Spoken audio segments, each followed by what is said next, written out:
My name is Kevin Koch, and I'm very pleased to present our work on when do drivers interact with in-vehicle well-being interventions. This work was done in collaboration with Varun Mishra and colleagues of the University of St. Gallen, Dartmouth College, ETH Zurich, and the University of Bern. The daily car commute is considered as one of the most unpleasant activities of the day, often associated with negative situations such as traffic jams, leading to the loss of time and frustrations. Nevertheless, it is an integral part of people's life. For example, around 57 million people in the US commute every day at least 1 hour with their car. As a consequence, researchers, but also car manufacturers, identified the car as an opportune environment for novel well-being interventions to mitigate these negative experiences. Examples of these interventions are guided breathing exercises, personalized voice assistants, or pleasant in-car scents, all developed with the goal in mind to support drivers. Developing effective interventions is one problem. However, safely delivering them is another. Interventions that are delivered when drivers are in stressful situations, as in city traffic, may increase the chance for accidents. Hence, researchers work in recent times on understanding when drivers are safely interruptible. Although both topics have recently gained momentum, there are still shortcomings. Even though several in-vehicle interventions have been validated, research has mostly been conducted in controlled environments, such as driving simulators on predefined circuits. Moreover, prior work on driver interruptibility did not use real-world interventions. Instead, drivers were required to complete artificial tasks, such as end-back tasks, or were simply asked if they were interruptible while driving. Our work addresses these shortcomings by examining drivers' interactions with real interventions in a longitudinal study on open roads. In our study, we inspected two main goals in more detail. First, we wanted to understand when drivers respond to in-vehicle interventions. In particular, we were interested what influence factors exist that let drivers start or not start an intervention, and if they started an intervention, what led to their completion or cancellation. Hereby, we inspected two time dimensions. A, when they enter the car, knowing explicitly or implicitly what kind of trip they make, and B, when they are driving, so the current moment.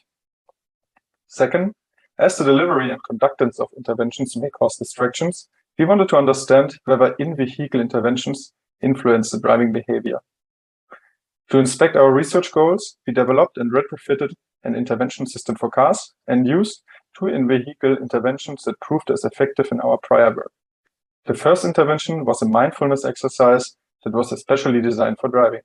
Participants were guided to shift their focus between the environment, for example the street, or other traffic participants, and their current thoughts.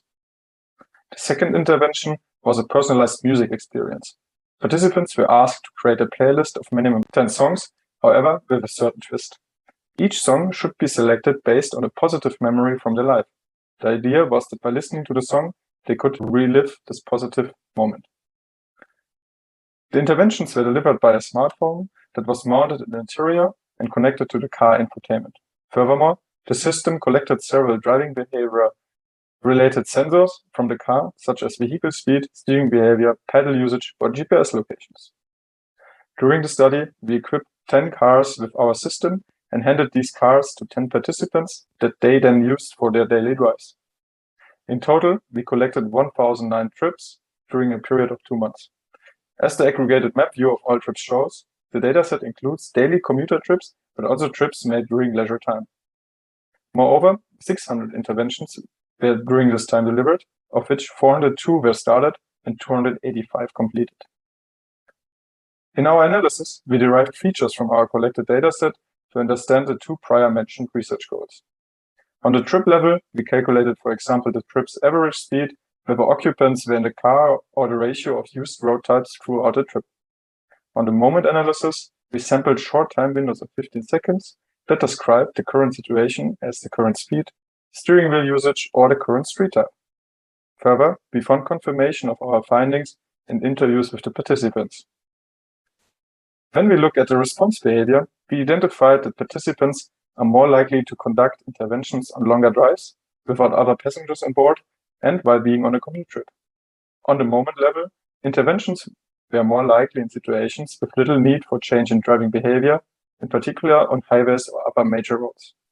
Hence, our analysis shows that routine trips as commutes and situations with less cognitive load, such as highways with steady speeds or steering behavior, are favorable times for interventions.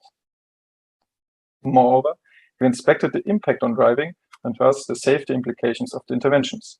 We identified no major changes, especially no increase in critical events, such as sudden brake maneuvers or steering maneuvers. Instead, we found out that participants had signs for safer driving. They had less speed violations, smoother steering, or less sudden braking events. Therefore, we see that the interventions seem to cause no harm, but may have positive effects that can lead to drivers driving more calmly. In the future, we envision that these findings can help to develop and validate an in-vehicle intervention delivery system that follows two major decision points. First, a prediction whether a trip is suitable for an intervention or not. And second, if yes, a continuous prediction whether the driver can conduct in the current situation an intervention or not. Thank you for your attention and interest. Please feel free to reach out if you have any further questions, and enjoy Ubicom 2021.